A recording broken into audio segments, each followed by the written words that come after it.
দীঘা সফরে মুখ্যমন্ত্রী জগন্নাথ মন্দিরের নির্মাণ কাজ খতিয়ে দেখবেন তিনি। নির্মাণের দায়িত্বে থাকা সংস্থার সঙ্গে বৈঠকও করবেন। এরই পাশাপাশি আশপাশের কয়েকটি গ্রামও ঘুরে দেখার সম্ভাবনা রয়েছে মুখ্যমন্ত্রী মমতা বন্দ্যোপাধ্যায়।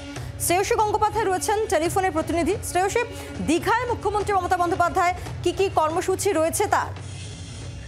দেখো, মূলত কিন্তু দীঘাতে যে জগন্নাথ দেবের যে মন্দির, সেই মন্দিরের যে সংক্রান্ত কাজকর্মের জন্য এবং অর্থাৎ সেই মন্দিরের কাজকর্ম এই মুহূর্তে কোন জায়গায় রয়েছে, কতটা দূর এগিয়েছে, সেখানে কোথায় কোথায় সমস্যা রয়েছে, কি কি জায়গায় এগোতে হবে, দ্রুততার সঙ্গে কাজ করতে, এই সামগ্রিক সমস্ত কিছু নিরীক্ষণের জন্যই কিন্তু মুখ্যমন্ত্রী দীঘাতে আসেন।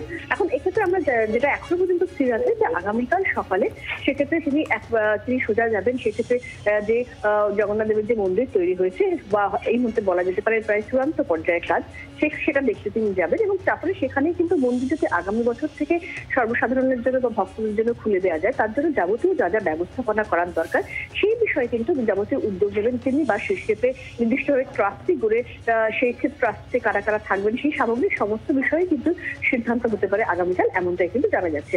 মানে সার্বিকভাবে কিন্তু মূল যে উদ্দেশ্য তার এবারে দীঘা আসা, সেক্ষেত্রে সেটা হচ্ছে যে এই যে জগন্নাথ দেবের যে মন্দির তৈরি করেছেন তিনি, অর্থাৎ রাজ্য সরকারের তিনি তৈরি করছেন, রাজ্য সরকারের মাধ্যমে যেটা তৈরি হচ্ছে, ফলে সেই মন্দিরের যাবতীয় কাজকর্ম একদিকে পরিদর্শন করা, অন্যদিকে মন্দির যাতে অতি দ্রুত সেই কাজগুলো শেষ করে সর্বসাধারণের জন্য খুলে দেওয়া যায় এবং পাশাপাশি সেখানকার যে নিত্য পূজা বা অন্যান্য যে মহাপ্রভু যে সেবা সংক্রান্ত যে বিষয়গুলো, সেই বিষয়গুলো যাতে কার্যকর করা যায় এবং সেটা নির্দিষ্ট পদ্ধতির মাধ্যমে করা যায়, সেই বিষয়টাও কিন্তু কার্যত সেক্ষেত্রে চূড়ান্ত সিদ্ধান্ত নেওয়াও কিন্তু জন্য তার এই সফরে আসে, এমনটাই কিন্তু জানা যাচ্ছে।